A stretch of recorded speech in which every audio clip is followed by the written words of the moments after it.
Yes, fight fans, body and mind sports, you are fully appreciated in this round, my guys, my people. Let's start things with 24-year-old Caroline Dubois, the WBC titleist in the lightweight women's division, my guys, my people, and holds a record of 10 wins, no losses, one technical draw and 5 via KO, my guys, my people. Technical draw came via the hand of her most recent fight versus Jessica Kamara, my guys, my people, who she was actually putting a beating on, but the fight got halted and called off in the third round after an accidental head clash, my guys, my people. Kamara's corner advising their fighter to not continue. So yeah, the fight was called off, and because it hadn't passed that threshold of 4 rounds, my guys, my people, of course the fight goes automatically into a technical draw, my guys, my people. Otherwise, to me, the Caroline Dubois win, my guys. Clearly a Caroline Dubois win, my guys, my people.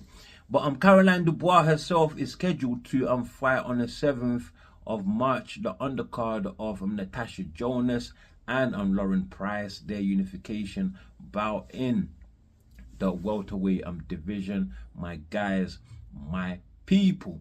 But Caroline Dubois herself, was not actually scheduled an opponent.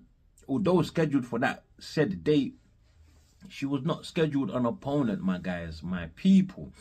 And yeah, up until now. But now we do know who her opponent is going to be on the 7th of March. It has been revealed it would be a Korean fighter, 30 years old, and goes by the name of Bo Mi Ray Shin, my guys, and holds a record of 18 wins, 2 losses, 3 draws, and 10 coming via KO, my guys, my people, and actually is the #1 contender to Dubois' WBC title, my guys, my people. Now, I have to admit, I really don't know much about this particular fighter here. Nothing about Ray Shin, so I had to just rummage through BoxRec just to see exactly who she has faced that I recognize to be a well rated fighter, just to give myself and you guys an idea of the level of an operator Caroline Dubois is going up against, my guys, my people. So I went through BoxRec and I noticed that majority of Ray Shin's fights have been in her homeland of Korea, mostly very lowly rated fighters, my guys, my people. But then something interesting came up. I bumped into Belgium's very own Delphine Pierson, my guys, my people. A very highly rated fighter, my guys, my people. I mean Delphine, my guys, she was a unified champion in the lightweight division once upon a time, but in 2023 lost those titles to none other than Katie Taylor, one of the GOATs to ever do it in the sports, my people.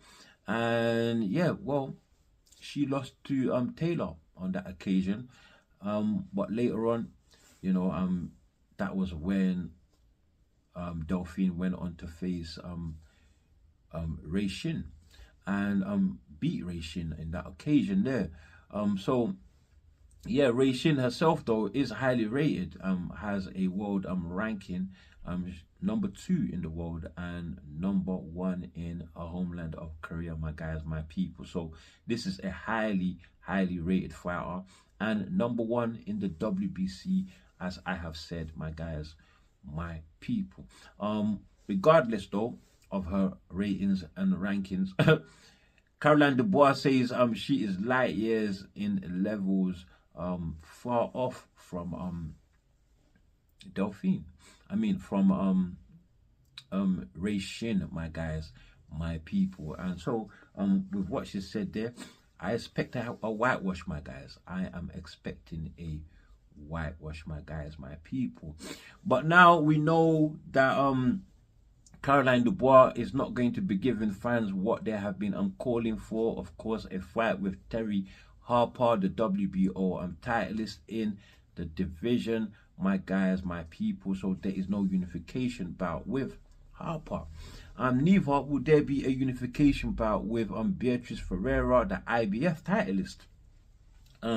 And is promoted under Matchroom and Eddie Hearn, which, according to Eddie Hearn, has said that he actually offered Beatrice Ferreira to Caroline Dubois to fight on that March 7th said date. But Dubois, she turned down the offer with the reason that she is just not good enough at this particular moment to beat Beatrice Ferreira. And that is a weird thing for a fighter to say, to admit about themselves regarding another fighter, my guys, my people. Maybe it's just something Eddie Hearn chose to conjure up from whatever, you know, Dubois had told him, my guys, my people. But whoever knows who's telling the truth here, because Caroline Dubois has said that she is interested in fighting Beatrice Ferreira, and she thinks that will be a great fight.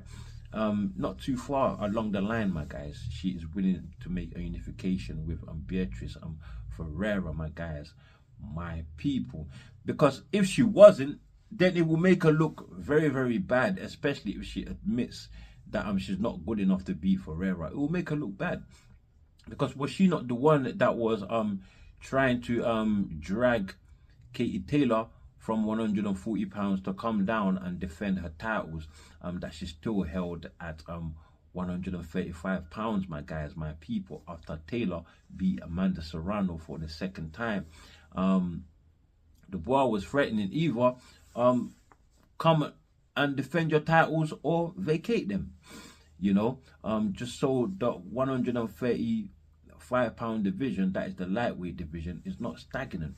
You know, there's still continuous motion in terms of who moves up or down in the rankings, or who fights for a title or not in the rankings, my guys, my people.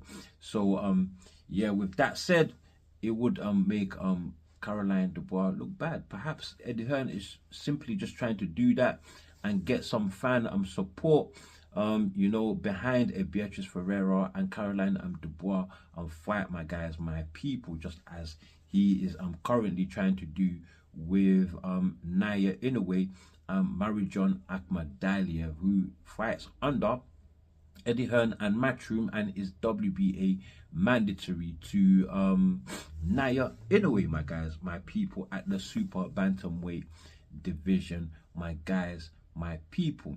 But that said, Beatrice Ferreira would be a great opponent, a formidable opponent, and possibly the best fighter in the division that Caroline Dubois would come against. I believe. Well, also we got Terry Harper as well, but Beatrice Ferreira, man, she's very good. She's very good, Brazilian fighter, and she was a former Olympian as well, so has achieved quite a bit in her amateurs. She achieved silver in the 2020 Tokyo Olympics, and then bronze in Paris 2024, my guys, my people. And that is a fight that Eddie Hearn is not giving up on right now. He is willing to throw Beatrice Ferreira to Ben Shalom for free to fight Caroline Dubois, my guys, my people. And all he needs is the Brazilian broadcasting rights, the TV rights, my guys, my people. Obviously, Eddie Hearn ain't no fool. He knows he's going to earn it all back and more on the back end, my guys, my people. Having full control of broadcasting, my guys, my people. And so yeah, that is the situation there. But would that set precedents in the future for you know, Beatrice Ferreira whenever she fights? Because maybe other promoters might be looking for the same deal or a similar deal, or might be saying that maybe Beatrice Ferreira is not valuable enough because she fights for free for unification bouts, my guys, my people. Eddie Hearn, be careful what you're doing there, my guys. Don't set precedents for the wrong things, my guys, my people. Not unless, of course, you're getting it off. You're getting more in the back end, and you know, possibly getting more for your fighter as well, my guys, my people. Then in that case, it makes total 100% sense, and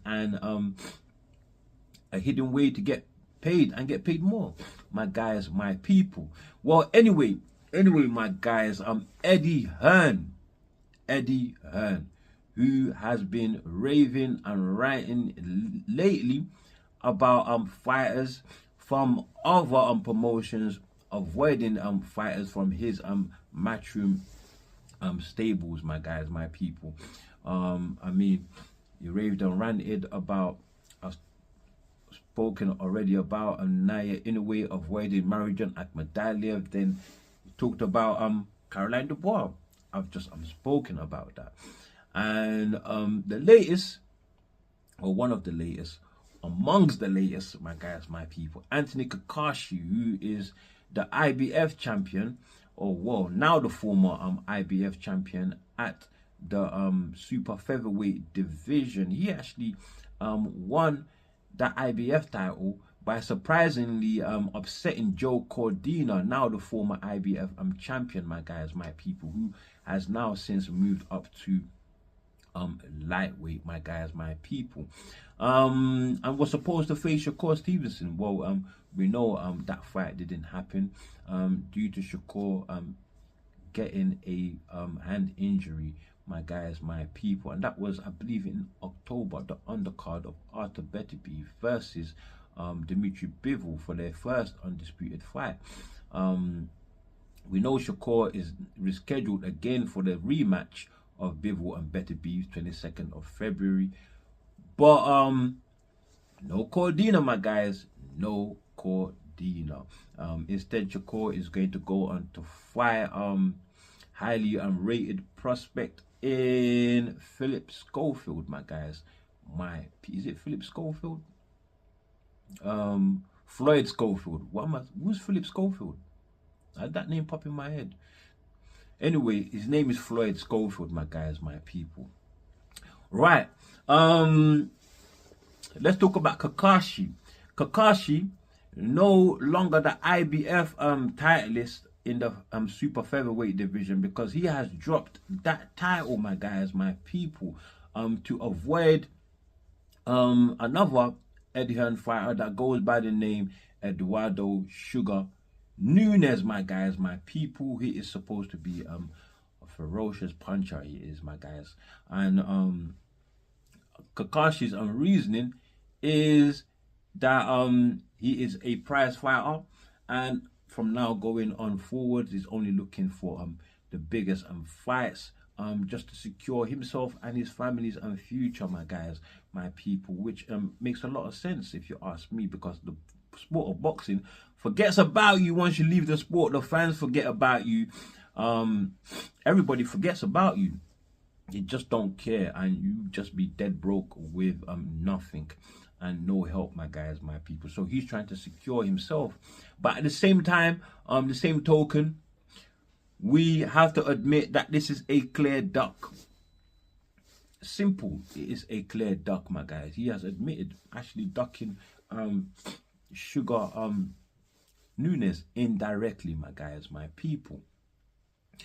But yeah, how did this come about though, that he was Sugar Nunes was mandated to fight Cacace? Well, this was just last year. Well, after Cacace got the IBF title in May of 2024 from Joe Cordina, well, he went on to attempt to defend it against Josh Warrington, who was moving up a division from featherweight. But the IBF, now, they wouldn't allow it. They wouldn't put that title on the line, simply because Warrington was not ranked in the super featherweight division, my guys, my people, and most definitely was not ranked in the IBF, my guys, my people. And so The fight did go on. However, Warrington just couldn't claim the title, even if he won. But he lost anyway. He lost that fight there, and so the IBF, the reason why they allowed the fight to go on without their belt on the line, of course, was they actually put stipulations in place that you know that win or lose to Warrington, Cacace would have to defend his IBF title next versus Eduardo Sugar Nunes, my guys, my people. But as we know, and I've told you, he is not going to fight Sugar Nunes next, my guys, my people, as he has other plans, and it says it is going to be a big fight. And it is rumored it may take place in Nottingham, and Lee Wood might be his next opponent. We know Nottingham is Lee Wood's backyard, my guys, my people. Lee Wood, who famously defeated Michael Conlan, my guys, my people. Other notable names on his record, of course, Maurizio Lara, who he fought for the WBA title, my guys, my people. So, my people, it looks like Anthony Cacace will be stripped of his IBF super featherweight title, my guys, my people, for avoiding Sugar Nunes, my guys, if he, of course, goes forward to fight an opponent that we don't know of yet, but it seems like it is going to be Lee Wood, my guys, my people. And with that, let's just move on to the next subject, my guys. Jack Catterall versus Arnold Barboza, and they will be fighting on February the 15th, my guys, my people. So the winner of that fight becomes mandatory to Teofimo Lopez, and the fight has not even taken place yet. Still 14 days to go, but the WBO have already made a decision that Teofimo Lopez must satisfy this mandatory status when it comes to fruition, that is, my guys, my people, by August the 14th. By August the 14th, my guys, my people. Wow. But so I guess the WBO right now are working to be spanners in the plans of Turki Alalshikh for Teofimo Lopez in this 2025, my guys, my people. According to Bob Arum, Teofimo Lopez and Turki Alalshikh are set to make a free fight deal. And Arum says, well, he and Top Rank, they love the offer that the Saudis and of course Turkey have put forward to them on the table, and so they are willing to take it. It's now all up to Teofimo Lopez. The ball is in his court as to whether he takes the deal or not. Let me reveal to you what this deal actually is. It is a free fight deal, and it involves Teofimo Lopez unifying his WBO titleage with IBF champion Richardson Hitchens, my guys, my people, in April. And should he pass Richardson Hitchens, then he will go on to fight IBF world champion at 147 pounds. So he's gonna move up a division to challenge for that title versus Jerron Boots Ennis, my guys, my people. And that will be in October. And on that same fight card with Jerome Boots Ennis, it is said that Devin the Dream Haney and Ryan Garcia will be having their rematch. Well, after the controversy surrounding the failed PED test of Ryan Garcia's after their first fight in April of 2024, my guys, my people. So this coming October fight will be the rematch, my guys, my people.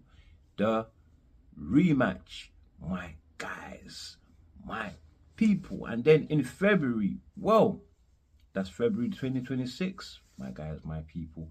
The winner of Teofimo Lopez and Jerome Bruce Ennis gets to face the winner of Devin the Dream Haney and Ryan Garcia, while the losers from each of those matches get to face one another also, all on the same date, my guys, of February 2026, my guys, my people. So that is the short of the plan we know so far, and the fight deal Turki Alalshikh has on the table for Teofimo Lopez. So is Turki Alalshikh willing to put an offer to the WBO to possibly make an exception in Teofimo Lopez's case to not, of course, satisfy his mandatory, to of course possibly pay his mandatory some step aside money, you know. Of course, we don't even know who that mandatory is going to be yet. But we do know it's going to be Catterall or Barboza, my guys, my people. So unless Turkey does something about it, it looks like Teofimo Lopez may not fight Richardson Hitchens after all.